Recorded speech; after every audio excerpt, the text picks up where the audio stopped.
Yo, what's up mga ka-jeep trip at mga ka-jeepers? Magandang araw sa inyong lahat. Nung day 2 ay sinamahan nyo ko kay Matias Auto Supply para bumili ng tapis na ating gagamitin at pumunta sa Blooming Treat para bumili ng brake drum na gagamitin din nating pamalit.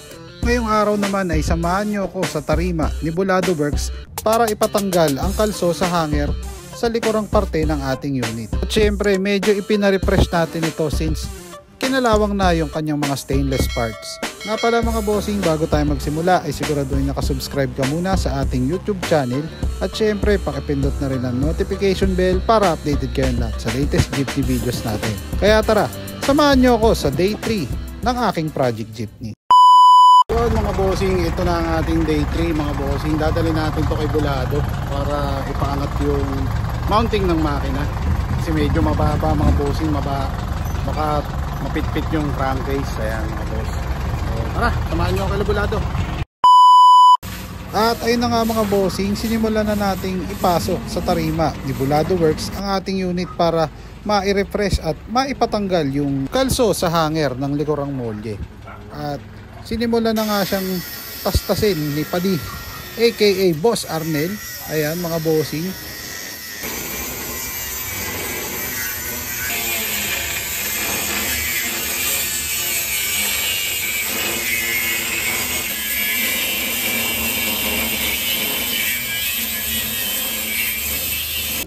sama natin si Padi. Padi! Anong ginagawa mo dyan? Makikita ako dito ng immaculate Padi. Tinawagan ako kanina. Ba't pinabuksan mo? Saling. Nagalaw-galaw lang Padi. Pukpungan nga sa likod ba eh?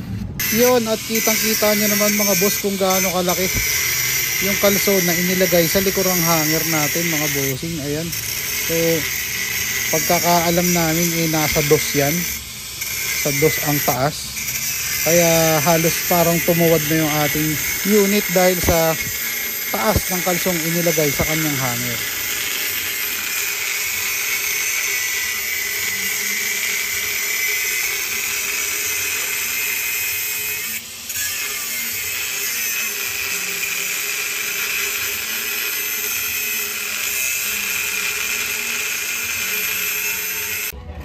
Ito ang salarin mga boss, napakalaki. 2 inches ang taas mga boss. Ayan. Kaya pala lintik ang taas ng likuran.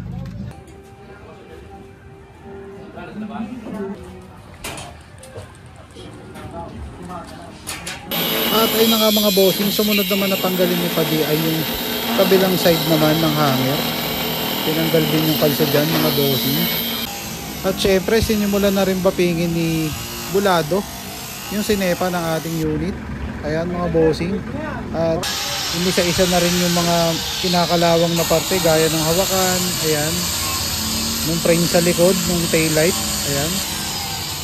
Hawakan din sa likod. At inulit na naman yung kabilang side naman. At syempre dinamay na rin yung hawakan ng sabit mga bossing since kinakalawang na rin ito. Ayan.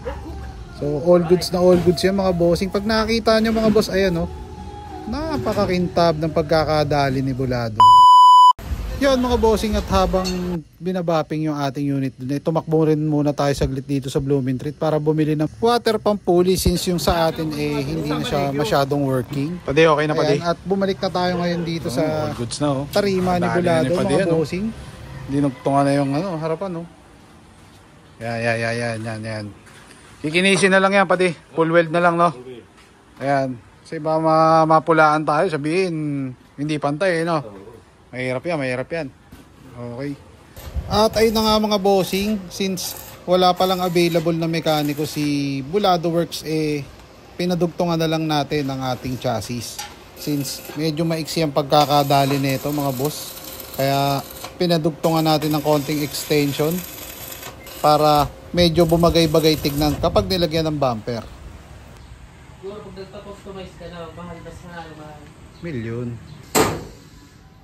21. Mga bossing, kaya andito naman kami ngayon sa tarima ni Boss Kambal. Dito sa may General Luis Nanto, lagpas ng SB Road. Pinapa-check natin yung mga wirings ng ating unit mga bossing. Kaya tara, samahan nyo ako dito. Yon mga bossing, at pagtapos nga kay Labulado Works, rumekta naman tayo dito kay Boss Kambal sa General Luis para ipacheck yung mga wirings at mga ilaw ng ating unit. Medyo kabado pa nga ako nito kasi nga baka mamaya maraming gagawin, pero awa naman ng Diyos di naman ganun kakomplikado dahil binuhay lang ni Boss Kambal yung mga linya ng ilaw.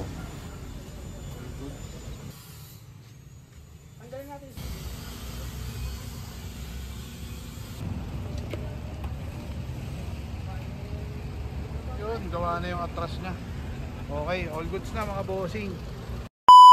And, boss, Nakano ko sa'yo eh. sa mga gusto magpagawa, sinong pwede natin kontakin dyan, sir? Ay, pa lang, Dennis. Dennis De Guzman. Dennis De Oh, Guzman. Dennis ako, Kambal. Kambal, ayan. Kilala tayo rito sa Kambal. Ayan. May FB page? Ha? Wala, okay na. Okay, sige, dito lang to sa General Luis, sir, no? General Luis. Ayan. Thank you. Thank you, sir. Yon, at medyo bibitinin ko muna kayo mga bossing. Kita-kit sa day 4 kung saan dadaling ko ang ating unit sa calibration center para ipakalibrate since maitim at masakit sa mata yung usok na inilalabas ng ating unit. So maraming salamat sa lahat ng mga nanood sa akin since day 1 ng aking Project Jeepney, at shoutout sa lahat ng mga followers natin sa TikTok na patuloy na nakasubaybay at nagpakita ng suporta sa ating Project Jeepney. Maraming salamat sa inyo mga boss. So paano? Kita-kit sa day 4 ng ating Project Jeepney mga ka-Jeep Trip at mga ka-Jeepers.